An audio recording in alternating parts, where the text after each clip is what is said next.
মাছ মারতে যাচ্ছি, চল। শরতের পর হেমন্তের রোদেলা দুপুরে খাল বিলের পানি কমে গেলে হাঁটু কাটা পানিতে মাছ ধরা গ্রাম বাংলার ঐতিহ্য। কালের বিবর্তনে ব্যস্ত জীবনে দিন দিন হারিয়ে যাচ্ছে গ্রাম বাংলায় খাল বিল, ক্ষেত খোলার পানি বিভিন্ন পদ্ধতি ব্যবহার করে তা শুকিয়ে মাছ ধরার দৃশ্য। বর্ষায় গ্রাম বাংলার নিচু জমি, খাল বিল, ডোবানালা পানিতে ডুবে যেত। আবার হেমন্তের শুরুতে পানি নেমে যাওয়ার পর গ্রামের মানুষ সেখানে বিভিন্ন পদ্ধতি ব্যবহার করে পানি শুকিয়ে মাছ ধরতেন।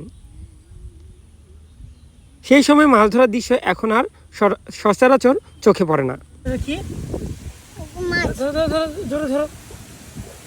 এনে দেখো, এখানে দেখো, দেখো কি মাছ, গড়াই মাছ। তোরা গড়াই আছে না?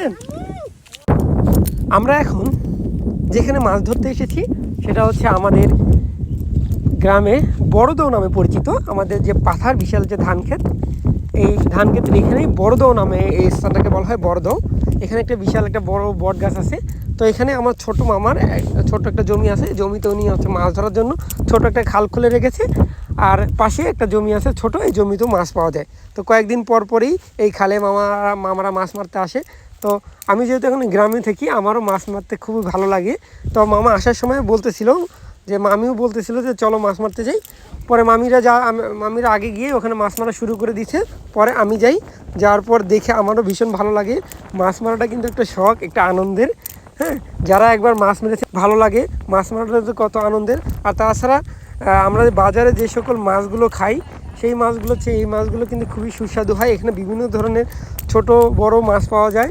যেমন এখন আমরা যে মাছগুলো এখানে পাই, বিশেষ করে টাকি মাছ, ডারকি মাছ, পুঁটি মাছ, কিছু আমরা ট্যাংরা মাছও পেয়েছি।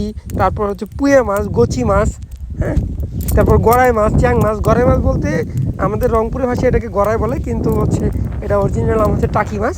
এই ধরনের মাছগুলো যখন আপনি পাবেন এবং এগুলো যখন রান্না করে খাবেন, বড় বড় বাজারে বড় বড় মাছগুলো হচ্ছে, এই মাছগুলো কিন্তু খুবই সুস্বাদু হয় এবং খেতে ভীষণ ভালো লাগে। আর তাছাড়া মাছ ধরা একটা আনন্দ। বসে থাকাচ্ছে আর কাজ কাম না থাকলে মাঝে মধ্যে যায় আমাদের এই খালটা বা এই পুকুরটা বা কোনো নালা নুলা থাকলে একটু সেচ দিলে মাছ পাওয়া যায়। দেখেন কতগুলো মাছ পেয়েছি, আলহামদুলিল্লাহ।